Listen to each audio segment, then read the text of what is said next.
everyone. My name is Kelly, and I'll be going over the case negatives for the Genetics app. So first is a refresher of the plan. The plan states that the USFG should significantly strengthen its protection of IP rights by creating a property right interest in the body. The AF claims that the plan is key to prevent the exploitation of patients' genetic material. However, in the Willis 2023 card, he explains that the family of Henrietta Lacks received justice through a settlement after companies profited from her cells for decades, representing accountability for unethical medical practices. This essentially means that the case and the plan is not needed as the school has already taken care of it. This case now represents a change in legal precedent from what previously existed, which stated that patients did not have a right over their own bodily materials, their biological materials, and therefore did not have a right to be compensated to that. Now that this is precedent, this case can now be cited in order to support property rights in terms of biological and genetic material for patients in the future. The next reason that you will give for why the AF does not solve, as it is already being solved now, is the fact that there are two key regulations which protect patients' rights and medical research and privacy, and would have been able to prevent the unethical practices which occurred concerning Henrietta Lacks, and that is in the Bollig 2010 card. The first of these regulations is the common rule, which ensures that patients give informed consent before their tissues or biological material are able to be used in federally funded research. The second is HIPAA, which protects patient privacy by restricting the release of medical records without permission from patients.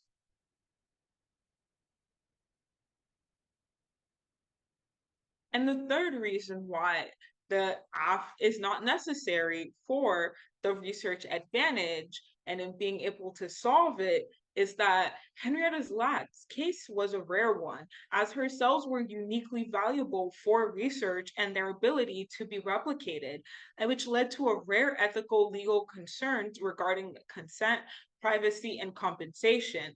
And the story of the HeLa cells sparked significant policy changes in the aftermath, and including regulations for requiring informed consent for genetic material use in the common rule. And most biological biospecimen research involves large anonymous data sets and does not lead to the same level of personal identification or commercial benefit as was seen in Henrietta Lacks' case. And this is in the Besco 2016 card.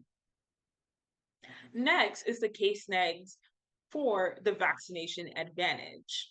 The first states that the plan is unable to solve for vaccination rates as there are alt causes for vaccination hesitancy and it is not medical mistrust. It specifically states that vaccine hesitancy among Black communities is largely driven by concerns about the safety and effectiveness of the vaccines, which includes fears of side effects, uncertainty about necessity, not really just sole mistrust of the entire medical establishment. And that effective strategies would prioritize education about the vaccine's impact on disease severity and benefits of vaccination alongside addressing concerns about its safety, because ultimately mistrust which would occur like medically is all about harming the safety of patients, which could be seen through like the prior legacy of medical exploitation in cases like Tuskegee, and that engaging with trusted community figures, including faith-based organizations, would be able to enhance outreach efforts and build that trust within the community as well. And this was the Savoya et al. 24 card. The next card states that medical mistrust is the product of institutional racism, not just general perceptions, and that the plan cannot solve for the actual structural barriers to healthcare for minority communities. And this is the Hofstadter and Klein 21 card. And it specifically highlights that medical mistrust in Black communities is primarily driven by institutional racism and structural reasons, and not just the general perceptions that they have about healthcare. And that the structural inequalities in healthcare, such as differing access to services or specialties based on race, are significant contributors to mistrust, and they have to be addressed alongside improving interpersonal relationships between healthcare providers and patients so that trust is delivered on that individual basis for each patient.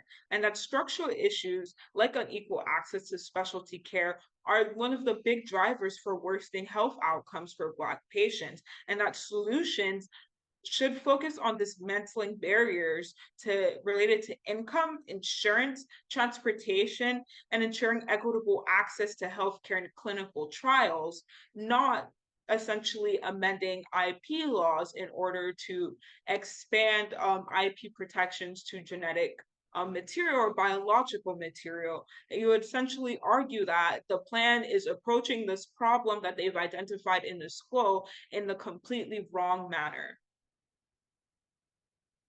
And the last card concerning the vaccination advantage from the 1AC is the Conger 21 card, which states that medical access is the bigger issue for trust in vaccinations rather than research. And the affirmative cannot solve that problem as that is not their focus. And vaccine hesitancy is often rooted in the lack of access to trusted medical sources and healthcare, and that many communities lack consistent medical access, and which fuels distrust in vaccines and medical institutions. And inequalities in vaccine distribution globally ends up furthering distrust, especially among immigrant populations concerned about their families abroad. I hope this was helpful, and good luck to your debates this year.